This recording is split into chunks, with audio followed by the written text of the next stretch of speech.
Hello!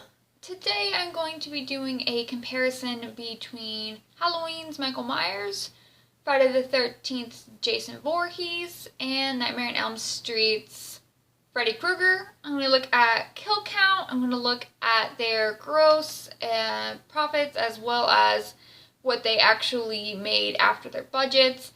And I'm going to look at just some kind of similarities in terms of plot and titles that these movies have, and I'm going to be doing those in no particular order because I didn't organize this very well. Alright, so Halloween has maybe the most reboots of any franchise ever, I think. Altogether, there have been so far 11 movies, and there are 2 more that are going to be coming out within the next 2 years. So the total Halloween franchise with the prospective 2 new movies is 13 films, including, oh my gosh, well, the remake and the sequel, Halloween 3, Season of the Witch, the reboot that is just entitled Halloween 2018, and its 2 sequels, which are technically Halloween 3, 4, and 5.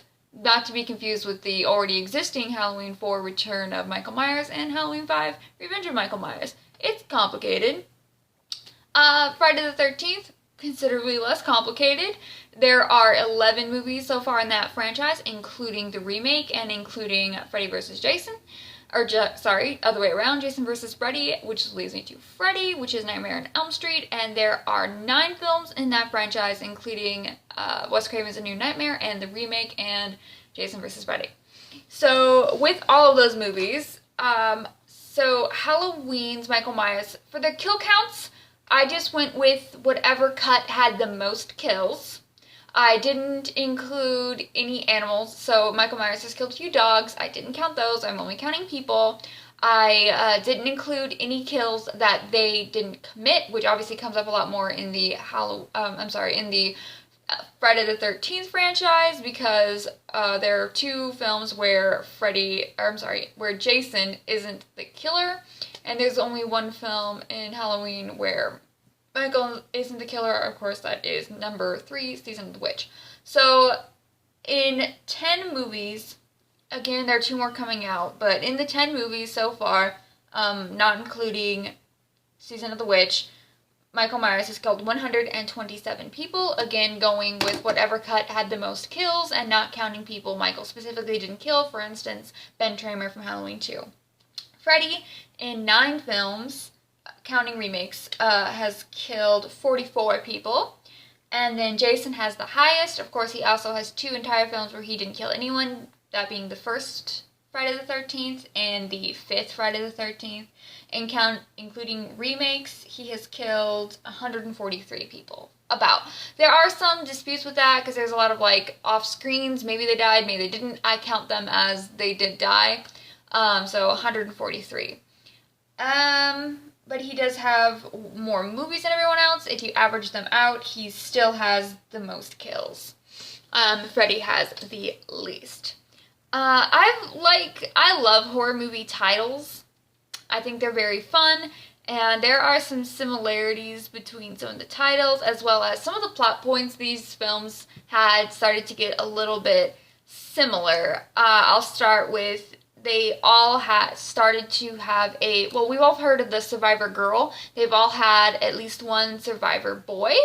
The most prominent, of course, is going to be in the Friday the 13th franchise. He didn't really have an acclaimed survivor girl like Nightmare on Elm Street had with Nancy and Halloween had with Laurie Strode.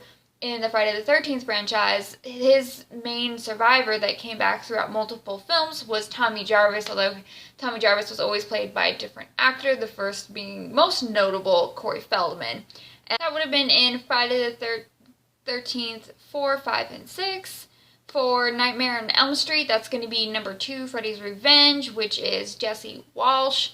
And then in Halloween, this is less prominent, but H2O, they started to have kind of a survivor boy with Laurie Strode's son, John, but that got dismantled and not brought up again after that film. I don't know why it wasn't brought up again in Resurrection. It seems like that's the direction it should have gone in, but it didn't. There's a really cool fan-made film, though, that does feature John and ties it in with Jamie from 4, 5, and 6 that I recommend. Anyway, I digress. And all of these films feature at least one film where they're in kind of an institution setting. Most prominently, that's going to be Nightmare on Elm Street 3, Dream Warriors. Then in Halloween 5, Michael's Revenge, that kind of has Jamie in a sort of institution. And then in Friday the 13th, number 5, New Beginnings, Tommy Jarvis is in sort of a halfway house after having been institutionalized in preparation to go back into society, which, depending on whether you like New Beginnings, does or does not work out very well. Okay, and then we have the sort of, the kid takes up the mask and knife at the end of the film, teasing that in the next film, they'll be the killer. This is Jamie in Halloween 4, and this is Tommy in Friday the 13th 4.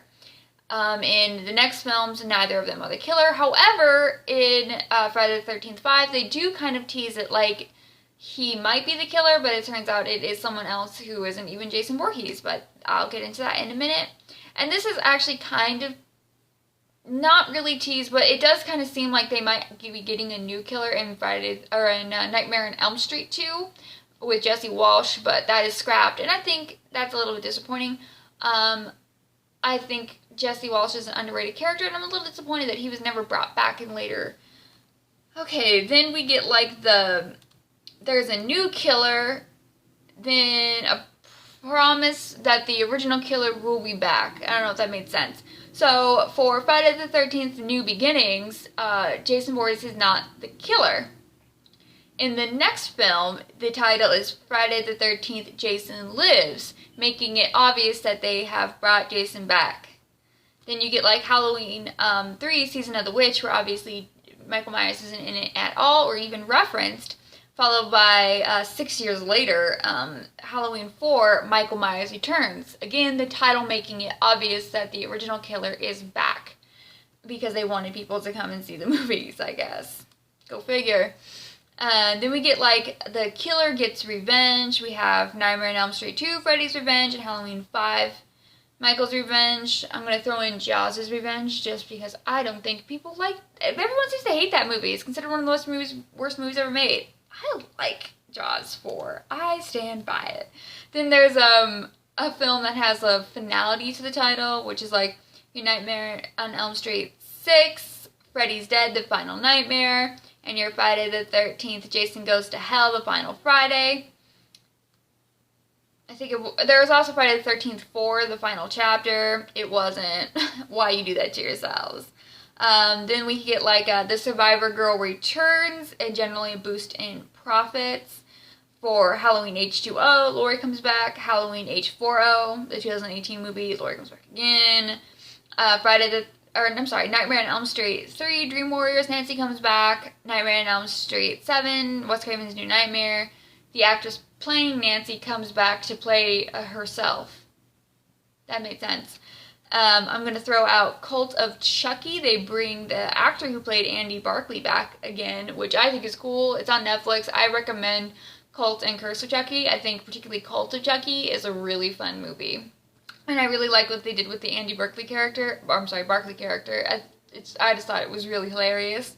And he had some of the funniest lines I've heard in a horror movie in a while, and I think it worked really well considering it's a movie about a killer doll. They all have remakes, with Halloween's Rob Zombie remake, which is the only one of those that got a sequel, although the sequel did not do very well. Then there's the Friday the 13th remake and the Nightmare on Elm Street remake. Oh, gosh.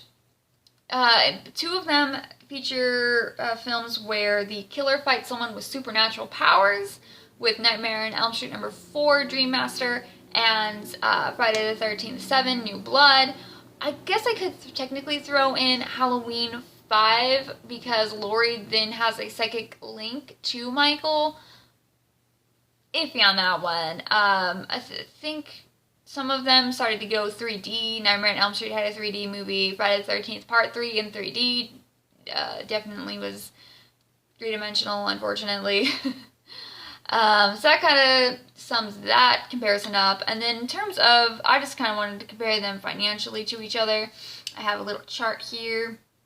I have the Halloween franchise, and then I have the, it says Halloween 18, which is a darker orange. That is the Halloween franchise without Halloween 2018 in it, because that movie made so much money. I felt like the comparison was a little unfair, since neither of the other two films had a sequel in so long.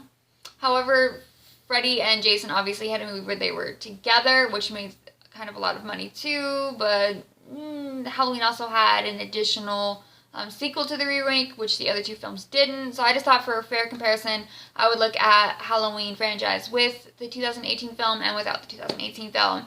So you can see, in terms of just total earnings, the Halloween franchise has made the most, followed by Freddy, Jason coming up last. However, if you take the 2018 film out, Halloween has actually made substantially less amount of money. This is not adjusted for inflation.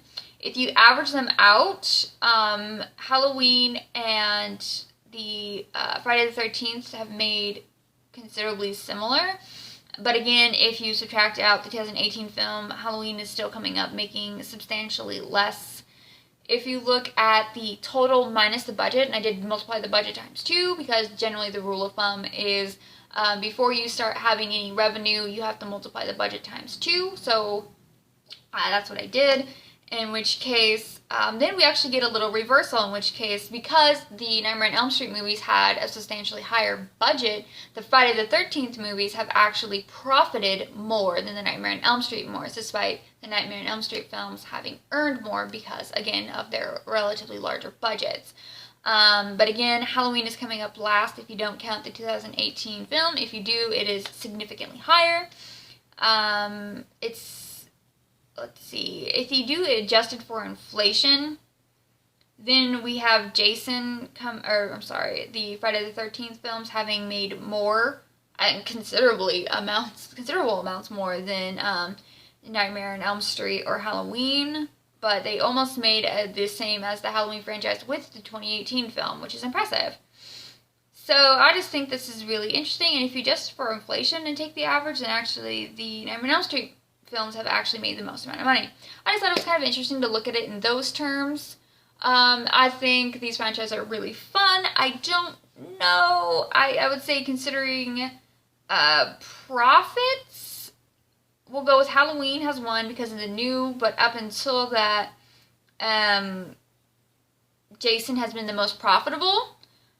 Jason has killed the most. Jason has had the most films. However, Halloween has had the most successful remake and reboots. Gosh, I don't know.